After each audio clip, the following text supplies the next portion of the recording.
আসসালামু আলাইকুম বন্ধুরা, কেমন আছেন সবাই? আশা করি ভালো আছেন। সামনেই রমজান মাস। রমজানে রোজা রাখার প্রস্তুতি নিচ্ছি। আল্লাহ তাআলা যেন নেক হায়াত দান করে। 2025 সাল, আমার নানু চলে গেল। নানুরও আশা ছিল 2025 সালে রমজানে রোজা রাখবে। আমাকে বলেছিল নানু যে রোজা রাখবো, আল্লাহ আমাকে ভালো রাখলে। আসলে সব কিছু উপরওয়ালার উপর। হায়াত হচ্ছে আল্লাহর কাছে। যতটুকু হায়াত ছিল নানু বেঁচে ছিল, তো এই বছর আর নানু রমজানের রোজাগুলো রাখতে পারবে না।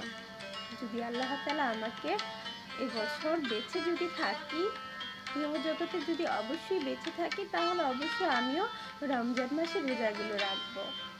আপনারা সবাই প্রস্তুতি নিচ্ছেন তো? আমার তো এখন থেকে খুব আনন্দ লাগছে। সবার সাথে ইফতারি করতে আমার খুব ভালো লাগে। আর এখন থেকে আমার খুব কান্নাও পাচ্ছে, এই জন্য যে নানুর কথাটা খুব বেশি মিস করছি। নানু আমাকে বলেছিল, আমি যখন রাতে নানুর সাথে ঘুমাতাম তখন নানু আমাকে বলতো রোজাগুলো রাখতে পারবো কি না। নানু সব সময় রোজা রাখতো আর আমাকে বোঝাইতো যে রোজা রাখবি, রোজা রাখা অনেক সওয়াব। আর আমি রোজা রাখতে খুব পছন্দ করি।